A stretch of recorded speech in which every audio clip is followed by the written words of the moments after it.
La naturaleza del alma. Lección 29.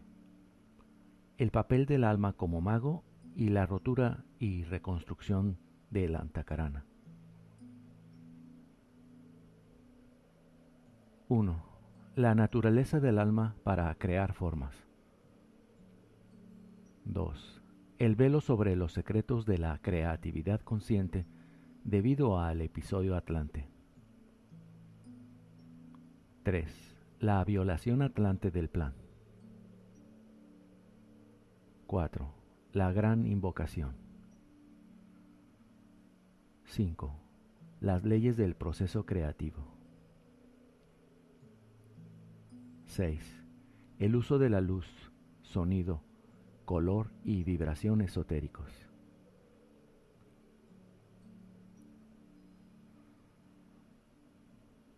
La apariencia de la forma en cualquier plano de la existencia presupone que su creador ha cooperado de modo consciente o inconsciente con la ley, y que trabajando bajo y con la ley, ha seguido cierto proceso al que llamamos mágico.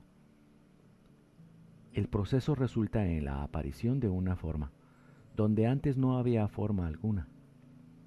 Moldea la sustancia, y me refiero aquí a la materia prima, en un vehículo para el espíritu y o la conciencia, cualquiera que sea el caso, y después de la condensación de esa materia prima en su frecuencia deseada, mantiene la sustancia en un todo coherente dentro de un anillo de no pasar. Esto es cierto tanto si la forma es un pensamiento o un cuerpo físico.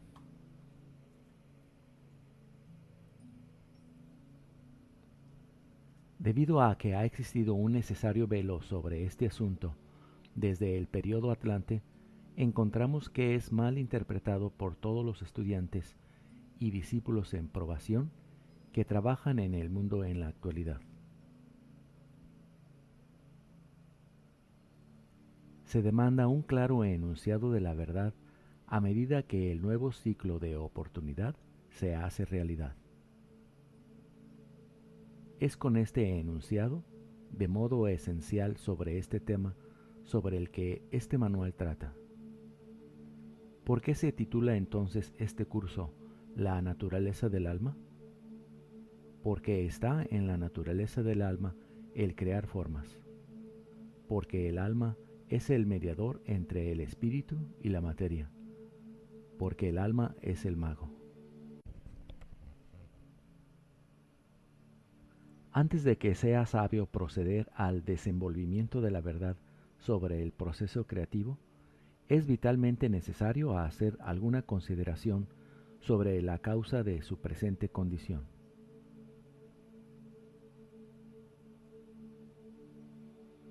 Hubo un tiempo en la historia de la humanidad en el que este tema no estaba envuelto en el misterio, cuando a todos los niños se les enseñaba los pasos del proceso creativo de modo tan natural y sistemático como ahora se les enseñan los fundamentos de la aritmética.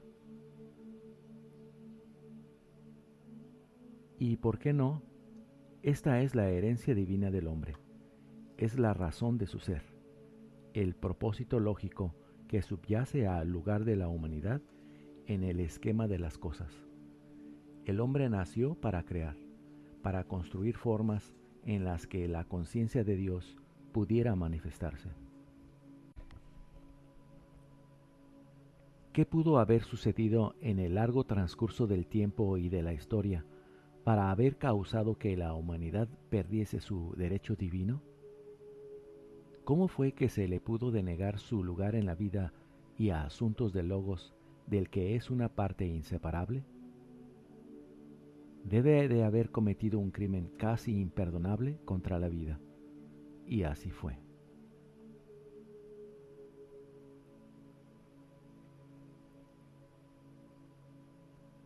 Vemos las consecuencias kármicas de este acto a nuestro alrededor hoy. Vemos a una humanidad completamente ciega al conocimiento de su identidad, de su propósito divino y de su más interna creatividad natural.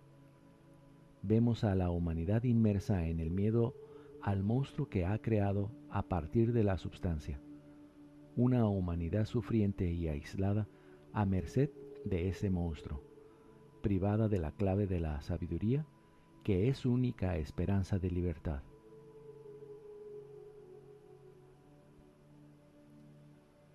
Solo se nos permiten unas pocas palabras respecto al episodio Atlante, pero bastarán.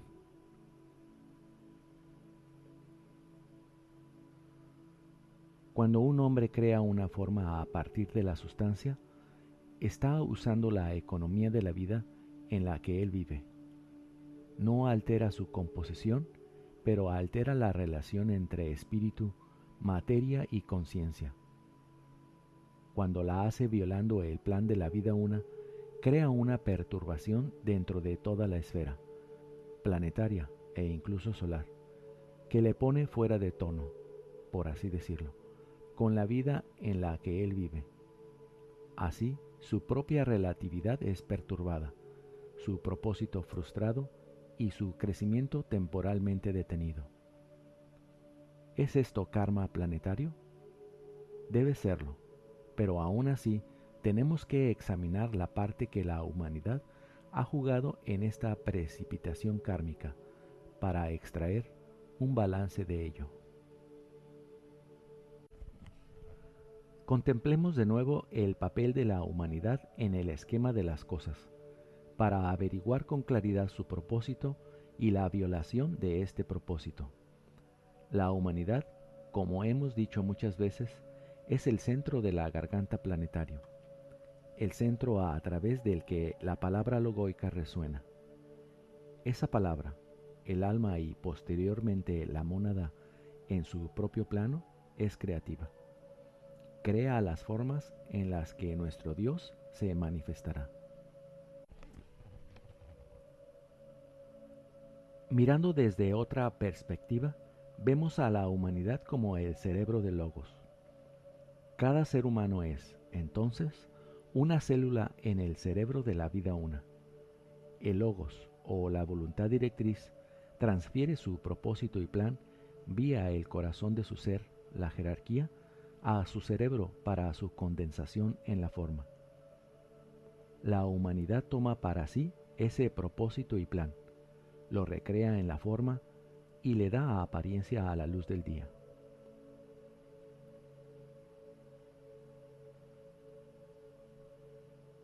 Durante el periodo Atlante, cuando todos los seres eran magos conscientes de acuerdo al plan, la humanidad, por razones inexplicables, salvo por razones kármicas, rechazó el plan logoico como propio. Es decir, los hombres concibieron y crearon de acuerdo a sus propios propósitos separativos. Al hacerlo así, la economía de la vida planetaria fue mal utilizada. Las relaciones entre espíritu, materia y conciencia fueron alteradas, y el antakarana entre el hombre y su alma se rompió. A medida que la palabra resonó en tiempo y espacio, cobró un tono destructivo debido a que sonó en violación de la vida una. La rotura de la antakarana resultó en una convulsión en la conciencia de la vida planetaria, y el hombre se separó a sí mismo del propósito logoico que le dio su ser.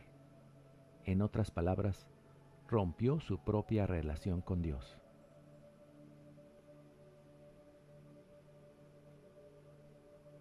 No fue un Dios vengativo quien denegó al hombre su herencia divina. Fue el hombre mismo quien destruyó su propia conciencia de sí mismo como alma, y en consecuencia cerró la puerta de su genio creativo.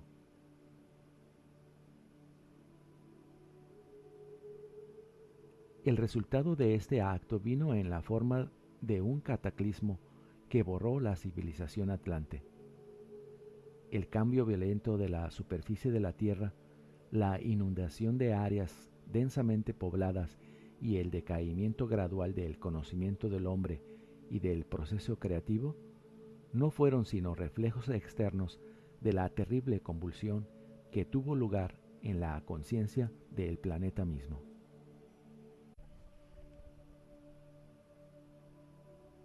Desde ese momento, la humanidad ha sido traída gradualmente de vuelta a la aparición de un nuevo ciclo de oportunidad.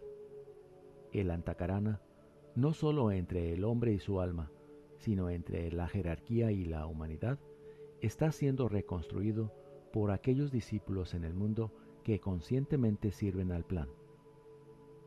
Ese plan, que tiene que ver con el hombre como creador, está siendo una vez más enfocado hacia abajo, y la redención tanto de la conciencia como de la sustancia para el propósito logoico se hace posible.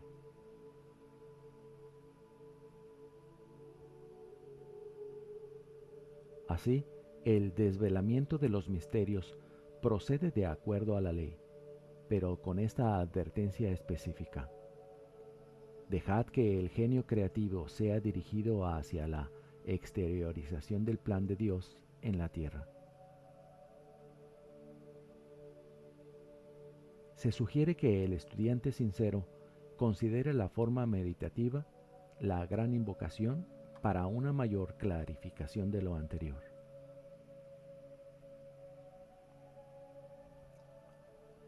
Desde el punto de luz en la mente de Dios, que la luz afluya a las mentes de los hombres, que la luz descienda a la tierra. Desde el punto de amor en el corazón de Dios, que el amor afluya a los corazones de los hombres, que Cristo retorne a la tierra.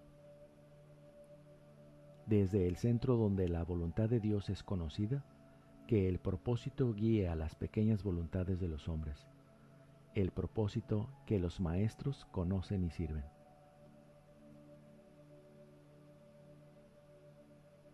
Estas tres primeras estrofas tienen que ver con la reconstrucción del triple hilo de luz que llamamos Antakarana. Se refieren también a la propia ecuación entre espíritu, materia y conciencia, que desde los tiempos atlantes se halla fuera de equilibrio. Desde el centro que llamamos la raza de los hombres, que se realice el plan de amor y de luz y selle la puerta donde se halla el mal. Que la luz, el amor y el poder restablezcan el plan en la tierra.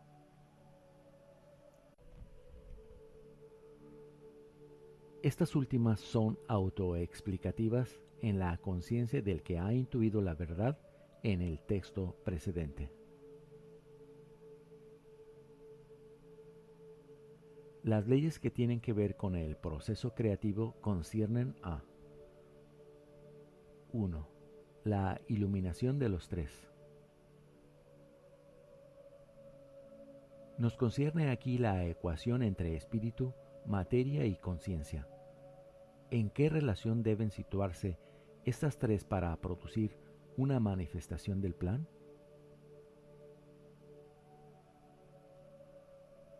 Esta fue la primera ley que la conciencia atlante violó, al desconsiderar por completo la relación. Lo mismo es verdad con respecto a los magos negros, que hoy crean para sus propios propósitos. Recuerda que el divino propósito de la humanidad, en el esquema de las cosas, es crear las formas en las que la conciencia de Dios pueda manifestarse. Si recuerdas, la primera instrucción de estas series tenían que ver con la causa trina detrás de toda manifestación. La Trinidad de espíritu, materia y conciencia es la fórmula clave, la causa primera de todo lo que es. El hombre que crea debe entonces trabajar con esta causa si su creatividad ha de estar en línea con el propósito divino.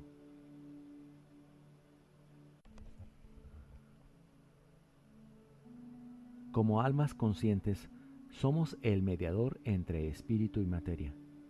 Debemos ocupar nuestro lugar consciente entre los dos para ejecutar el milagro divino de la creación.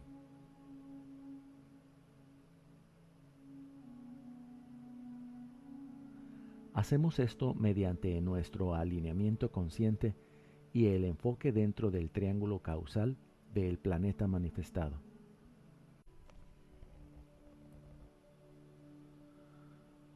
Nos hacemos uno con la conciencia de la vida en la que vivimos, nos movemos y tenemos nuestro ser.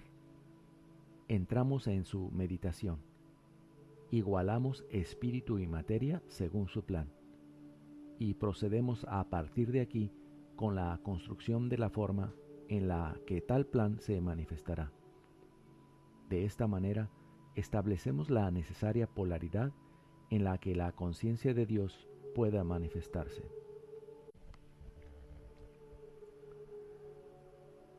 Podrían escribirse volúmenes sobre este tema, pero es necesario para nuestro presente propósito tocarlo brevemente para poder proseguir con el texto.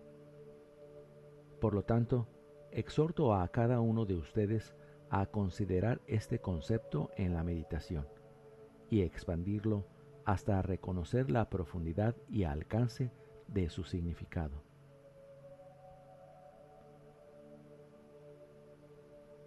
Nunca intentes construir una forma desde un foco separado de identificación. Establece primero en profunda meditación tu unificación con la vida una. Atrévete a poner de lado tu propia identidad separada, tu propio propósito y meta, y averiguar la manera en que mejor puedes servir el plan mediante tu alineamiento con él, como parte integral de la vida una. Inserto aquí una advertencia. Nunca intentes convertirte en la vida una en ti mismo, sino que deja a un lado el yo para poder ser parte de esa vida una, y desde este enfoque aprende a servir a los muchos. La primera ley con la que el mago se involucra es la ecuación entre espíritu, materia y conciencia. Mediante esta ecuación se le capacita para ver la forma arquetípica, o en otras palabras, averiguar el aspecto del plan de que como alma es responsable. 2. La apropiación de la sustancia y su creación en forma débica. La construcción de la forma procede según 4 frecuencias de la materia prima. Esto significa que detrás de toda forma, en cualquier plano de existencia, existen 4 frecuencias, algunas veces referidas como los 4 elementos de tierra, aire, fuego y agua. Son conocidos por los ocultistas como 1. Luz esotérica. 2. Sonido esotérico. 3. Color esotérico. 4. Vibración esotérica. Estas 4 frecuencias de la materia prima crean la sustancia de cualquier plano de existencia y son la base de la que toda forma débica es construida.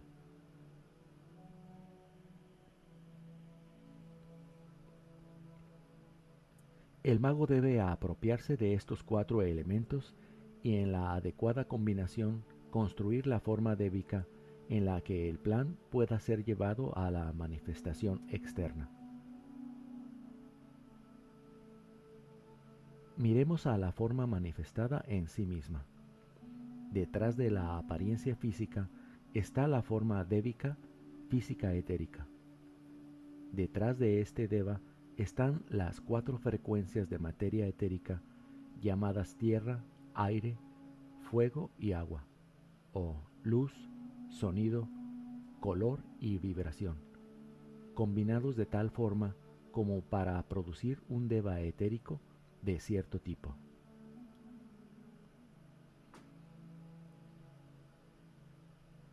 Pero según miramos esto, no estamos viendo sino la apariencia más baja del cuaternario en la sustancia. Estas 4 han sido impulsadas a la manifestación. Pero antes de que tomen forma en sustancia mental, astral y etérica, fueron creadas como el cuaternario en los niveles del alma a partir de las 4 frecuencias de la materia prima. Así, La construcción de la forma procede desde arriba de los tres planos del esfuerzo humano en la esfera búdica del alma.